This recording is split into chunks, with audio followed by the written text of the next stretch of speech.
Bonsoir à tous, il est 18h, mercredi 7 juillet. Merci de nous rejoindre pour le JT. Dans l'actualité ce soir, chaque année, près d'un quart des enfants en France découvrent la joie des colonies de vacances. Ce matin, les premiers départs organisés par Ufoval avaient lieu à Annecy. Entre impatience et appréhension, nous sommes allés à la rencontre des familles. Et puis, c'est un centre d'art unique en son genre. Il a été imaginé entre les murs d'un EHPAD, mobilisant équipe et résidents. Un projet qui prend cœur au sein des Blés d'Or de Saint-Baldolph sous l'impulsion de l'artiste Mohamed El Khatib. Mais avant, après de longs mois d'attente, les exploitants des remontées mécaniques viennent de recevoir le deuxième versement de leur indemnisation pour la saison blanche qu'ils ont affrontée cet hiver. Une aide substantielle équivalente à 70% des frais fixes des structures et qui permet aujourd'hui à de nombreux domaines de définitivement clore les comptes de cette période compliquée. Pour le seul département de la Savoie, l'un des plus impactés de France, ce ne sont pas moins de 281 millions d'euros qui ont donc été versés aux 36 structures qui avaient au préalable déposé une demande d'indemnisation. Pour autant, il faut désormais en tirer les leçons. C'est en tout cas ce qu'a expliqué Laurent Reynaud de Domaines Skiables de France au micro d'Emmanuel Jaude.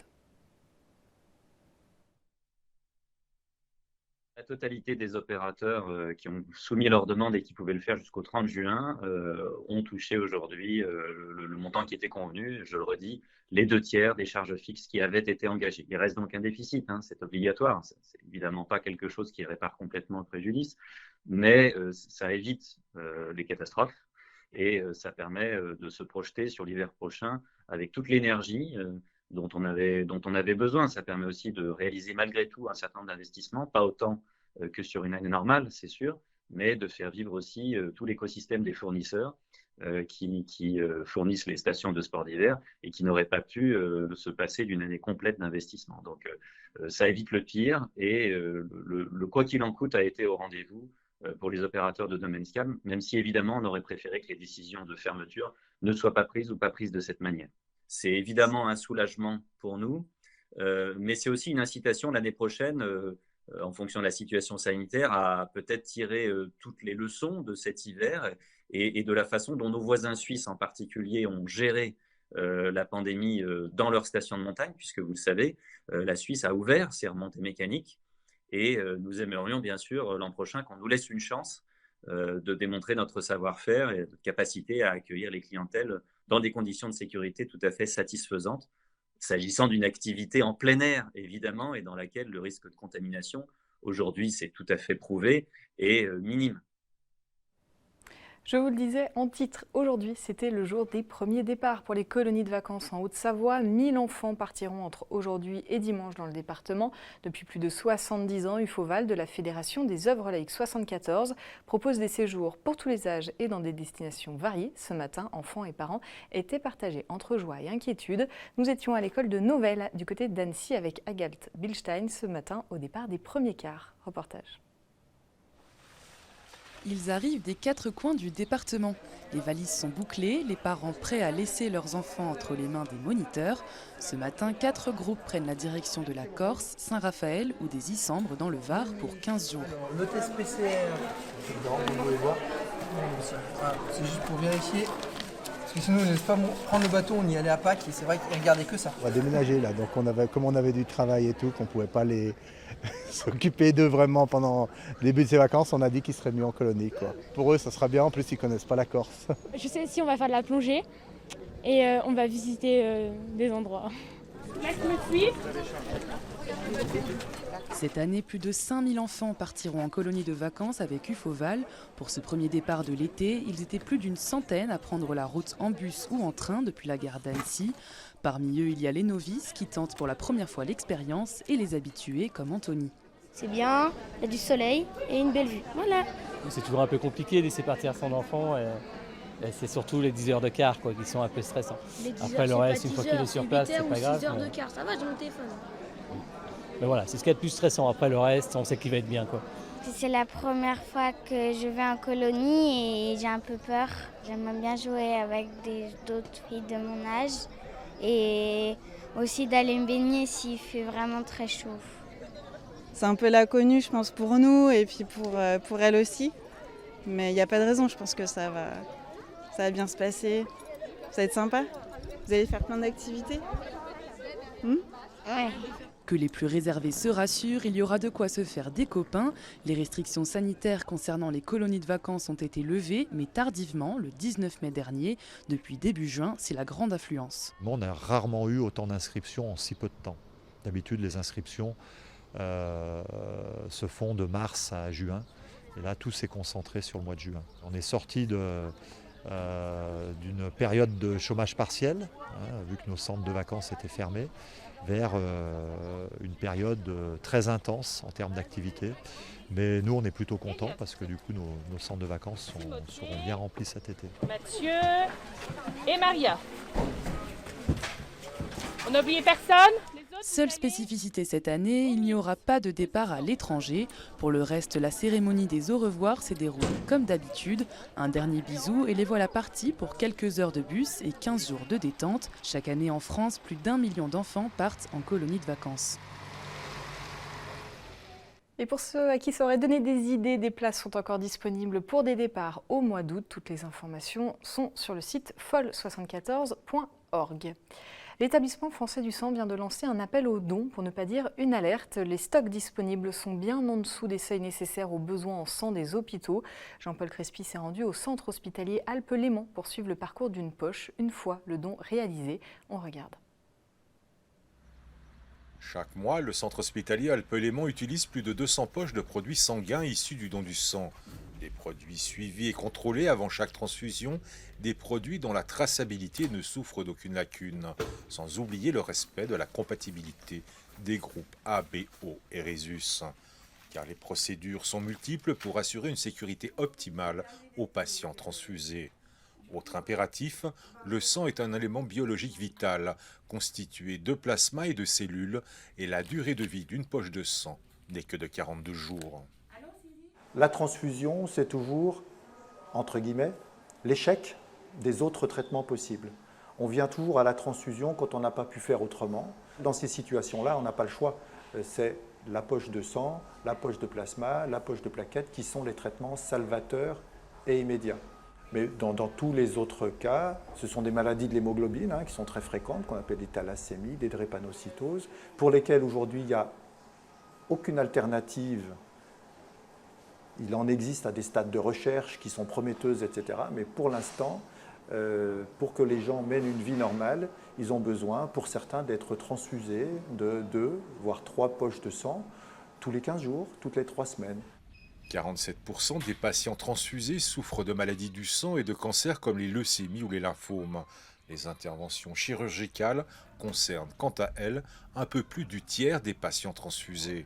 Les dons de sang servent également à soulager des situations d'urgence, comme les hémorragies lors d'un accouchement ou d'un accident. Pas de sang, pas de globules rouges, pas d'oxygène, donc impossible de faire quoi que ce soit. Donc oui, c'est forcément très important pour nous. D'ailleurs, on remercie toutes les personnes qui donnent leur sang régulièrement, parce que c'est grâce à elles qu'on peut avoir une vie presque normale. On parlait des réserves qui étaient très basses, et c'est vrai que là, j'ai commencé à m'inquiéter, parce que forcément, comme je dis, c'est indispensable pour nous. Donc quand je sais qu'il y a la poche de sang qui va bien, oui, c'est complètement salutaire, parce que, encore une fois, l'autre terme, c'est indispensable. Donc quand je vois la poche de sang, oui, elle est salutaire pour la vie de mes enfants. En même temps, le sang, c'est la vie, donc je pense qu'on ne peut pas mieux résumer, le sang, c'est la vie. Donc la poche de sang, c'est la vie. Donc le don, c'est la vie. En France, chaque patient transfusé reçoit en moyenne 5 produits sanguins nécessitant 10 000 dons de sang chaque jour. Et que vous soyez vacciné ou pas, vous pouvez donner votre sang sans test PCR.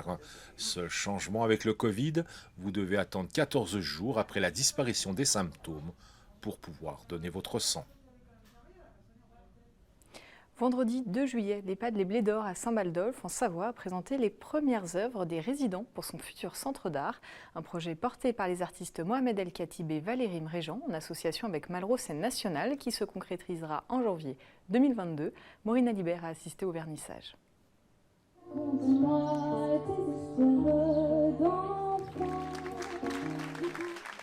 C'est une ambiance de fête qui règne au Blé d'Or. Réunis dans la cour, les résidents et leurs familles participent au vernissage des premiers travaux du centre d'art. Au total, 13 œuvres réalisées par les résidents eux-mêmes, épaulés par un des 8 artistes qui participent au projet. Une initiative qui va durer 2 ans, le temps d'agrandir la collection. Et parmi les habitants de la maison de retraite, chacun a participé à sa façon. On a tout type de réactions qui vont de l'indifférence à la joie, à la participation active. Certains nous ont prêté des objets de leur collection, qui ont des collections dans des chambres. Moi j'ai travaillé par exemple sur les objets perdus. Les objets perdus, parce qu'il y a beaucoup d'objets qui se perdent, et parfois pour longtemps parce qu'ils ne se souviennent même plus d'avoir perdu un objet, ni que c'est le leur. Donc, Valérie travaille à partir des photographies de famille, des photos des parents des résidents. Et elle fait des montages à partir de ça. Et donc voilà, chaque artiste développe une pratique. C'est ouvert à toutes les disciplines. Et l'idée, voilà, c'est que ce soit un centre d'art pluridisciplinaire. Les œuvres sont exposées aux 4 coins de l'établissement. Objectif, rompre avec l'idée d'un lieu fait pour mourir et créer un espace de bien-être pour les résidents, mais aussi pour leurs familles, lors des périodes de visite. Finalement, un EHPAD et un centre d'art, ce sont presque 2 lieux antagonistes en fait. Il y en a un qui est très épuré avec des murs blancs, très vides, etc. Et ici, c'est au contraire chargé de souvenirs, de mobilier, de petits cadres, de petits tableaux, etc. Dans les couloirs, certaines toiles sont signées de la main de Charles Second, un résident qui n'a pas attendu l'initiative pour commencer à peindre. J'ai perdu ma femme il y a 7 ans et après sa mort, j'ai commencé à faire du dessin. Même les premiers que j'ai faits, ils sont moins fignolés. Et puis j'étais pas un peintre. Je suis devenu ce que je suis maintenant sans le savoir. Mais seule une infime partie de sa collection est accrochée dans l'établissement. Le reste est précieusement conservé dans sa chambre, avec une petite préférence, copier les œuvres des plus grands. Ouverture officielle du centre d'art en janvier 2022, avec en bonus des visites assurées par les résidents. Et malgré une météo capricieuse, l'été est bien arrivé et emmène avec lui son lot d'activités. Parmi elles, la pétanque. Un designer annécien vient d'imaginer une variante, la molette, des boules de pétanque asymétriques, offrant, selon lui, plus de divertissement. Lucas Ruche s'est rendu le long de la plage d'Albigny à Annecy pour découvrir. 8 boules biscornues pour une partie de pétanque pas comme les autres. Cet artiste annécien a créé le premier jeu de pétanque asymétrique au monde. Son but, apporter une part de hasard au jeu traditionnel en accent sur son aspect récréatif. Ce designer mêle ainsi art et loisir. En fait, la boule de pétanque va tout droit vers le cochonnet, elle a une trajectoire très droite et dès qu'elle perd de l'inertie, elle change de direction toute seule. Dès qu'elle arrive vers le cochonnet, soit elle tourne à gauche, soit elle tourne à droite, soit elle tourne derrière le cochonnet et elle revient. En fait, on ne peut pas calculer le moment où elle va arriver près du cochonnet. Ce nouveau jeu, pour le moins intriguant, est né après 2 ans et demi de développement. De nombreux promeneurs se sont d'ailleurs arrêtés pour s'essayer à la molette, comme c'est le cas de Gabriel et Sarah. Vous pensez quoi de ce jeu-là, du coup ? Ce jeu est très intéressant, je trouve. On ne sait jamais la réaction de la boule, qui est très très plaisant. C'est amusant même, je dirais. Ça donne ce côté très convivial et ça permet justement de faire des parties très agréables, je dirais, entre amis, comme ça. Ça change le côté très sérieux peut-être que du jeu marseillais, je dirais. Je trouve que c'est très intéressant et amusant parce que ça peut changer tout le temps. Et en plus, ça donne l'opportunité à personne qui ne sait pas jouer, peut-être que nous pouvons gagner. Christophe Abbé souhaite désormais se faire une place de choix dans les jeux de famille traditionnels des Français. Il parcourra cet été le marché d'Annecy avec son camion pour faire connaître son produit. C'est la fin de ce journal. Merci à toute l'équipe et merci à vous de votre fidélité. On se quitte avec quelques images de la réserve naturelle du plan de Tuada aux portes du Parc national de la Valoise. Une réserve de 1200 hectares qui s'étend du lac au glacier de Gebroula. Le lieu est connu pour son sentier botanique aux 80 espèces de la flore alpine, mais aussi pour sa sambraie, une forêt de pins sambraux qui est la principale raison de la création de la réserve. C'était en 1990. Les pins sambraux, ou Harold pour la petite histoire, sont reconnaissables à leur aiguille groupée par 5. Juste après ça, c'est la météo de Thierry Paul, et puis vous retrouvez Panorama, un numéro consacré aux athlètes handisport avec Victoria Lopez. On reste connectés ensemble sur les réseaux sociaux. Passez une très belle soirée.